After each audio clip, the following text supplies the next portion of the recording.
Ngayon pong September 2025, gumagawa na naman ng malaking hakbang si Gemini para kay XRP. Sa New York City, makikita po ang kanilang bagong billboard na may mensahe na Spend Dollars, Earn XRP. Ang ibig sabihin po nito ay tuwing gagamitin mo ang Gemini Credit Card XRP Edition, makakakuha ka ng rewards na hindi fiat kundi mismong XRP.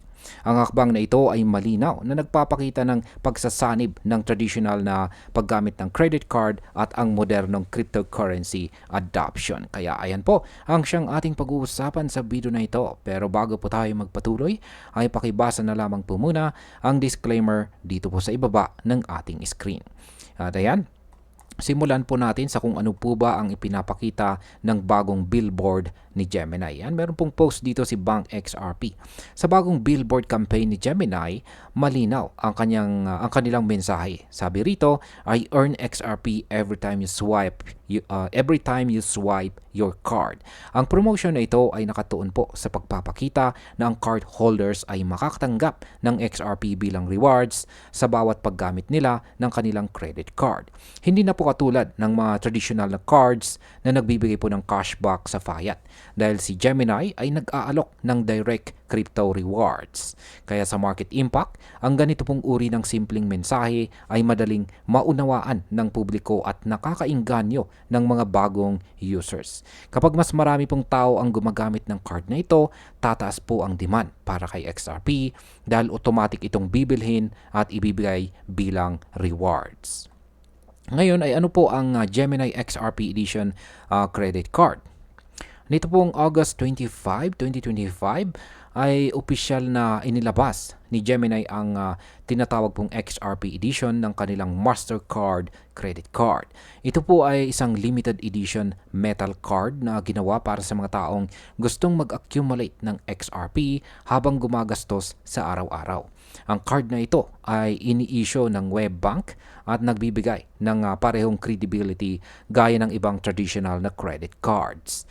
Kaya sa market impact, dahil ito ay isang limited edition metal card, nagiging mas premium po ang dating ng produkto. Kapag naging popular po ito, maaaring tumaas po ang interest hindi lang ng mga XRP holders, kundi pati ng mga regular consumers na gustong subukan ang crypto-based rewards system. Ngayon ay paano naman po naiiba ang card na ito sa iba pang credit cards? Ang pinaka-unique na feature ng Gemini XRP Edition ay ang rewards mechanism. Sa halip na fiat cashback, ang users ay makakakuha po ng XRP directly sa kanilang account. Ibig sabihin ay hindi mo na kailangang bumili ng XRP sa exchange dahil automatic na ibibigay ito bilang rewards sa bawat swipe ng card. Kaya sa market impact, ito po ay maaaring magbuwas ng bagong wave ng adoption para kay XRP dahil mas maraming tao ang magkakaroon po ng holdings nang hindi sinasadyang bumili. Posibleng magdulot ito ng steady upward pressure sa presyo ng XRP sa long term. Ngayon ay paano naman po naghanda si Gemini bago ang launch? Bago po ang opisyal na launching, naglabas si Gemini ng ilang teaser campaigns. Noong August 21, 2025, inilagay nila ang isang wrap-around billboard sa New York na may XRP branded Mastercard image at ang petsang 8/25/25 at ang linyang issued by Webbank. Dito pa lang ay malinaw na naihanda na nila ang publiko, naihanda na po nila para sa publiko ang kanilang official reveal ng card. Kaya sa market impact, ang maingat po na teaser campaign ay nagbigay ng hype at anticipation para sa product.